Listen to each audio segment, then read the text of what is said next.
एक बहुत ही मशहूर कहावत है कि एहतियात इलाज से बेहतर है। To treat the disease the best is to prevent it. आज हम बात करेंगे कि हम फालिज जैसी बीमारी से कैसे बच सकते हैं। लगता है बाजार के खाने बहुत खाते हो। जी डॉक्टर साहब, मैं ये मेडिसिन प्रिस्क्राइब कर रहा हूँ, वो आप ले लें। अब कोई भी मसला हो तो मरहम से डॉक्टर की ऑनलाइन कंसल्टेशन बुक करो, क्योंकि डॉक्टर से बात होगी अब घर पर। अस्सलाम वालेकुम, मेरा नाम डॉक्टर हमजा नासिर है और मैं as a medical officer horizon hospital Johar Town में काम कर रहा हूँ। फालिज की बीमारी से बचने के लिए हम फालिज के ABCs पर काम करेंगे। A stand for atrial fibrillation.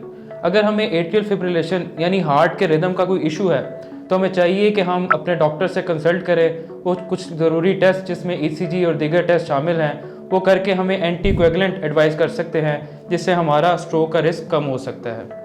B stand for blood pressure. अगर हम अपने ब्लड प्रेशर को काबू कर लेते हैं तो हम स्ट्रोक के 40% रिस्क को कम कर लेते हैं। 40% रिस्क जब हमारा स्ट्रोक का कम हो जाएगा तो उससे मुमकिन तौर पे हम इस बीमारी से बचे रहेंगे। C stand for cholesterol.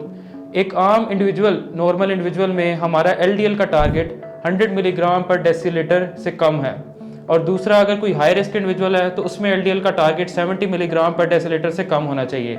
अगर हमारा LDL की रेंज इसके अंदर मौजूद है तो मुमकिन है कि हम स्ट्रोक की बीमारी से बचे रहेंगे। उसके बाद हम बात करते हैं D फॉर डायबिटीज़। डायबिटीज़ एक बहुत ही कॉमन बीमारी है।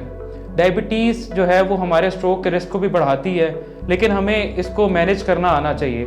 हमारा फास्टिंग ब्लड शुगर जो लेवल है वो 126 मिलीग्राम पर डेसीलीटर से कम और खाने के 2 घंटे बाद 200 मिलीग्राम पर डेसीलीटर से कम होना चाहिए।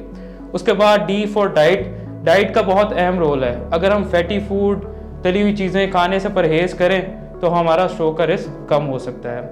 उसके बाद E for exercise. Exercise works like a magic. Exercise ना सिर्फ हमारे स्ट्रोक के रिस्क को कम करती है, ये हमारे ब्लड प्रेशर, कोलेस्ट्रोल और स्ट्रेस को भी रिड्यूस करती है। अगर हम ABCDEs ऑफ स्ट्रोक पे काम करें तो हम फालिज जैसी बीमारी से बच सकते हैं। उम्मीद है आपको ये वीडियो पसंद आई होगी। वीडियो को लाइक करें, चैनल को सब्सक्राइब करें और अपने प्यारों से शेयर करना ना भूलिएगा। Thank you. अगर आपको टॉपिक से रिलेटेड कोई भी क्यूरी है तो आप कमेंट्स में पूछ सकते हैं, और अगर आपको कोई भी कंसल्टेशन लेनी है तो आप marham.pk के थ्रू अपॉइंटमेंट लेके मुझसे बात कर सकते हैं। शुक्रिया।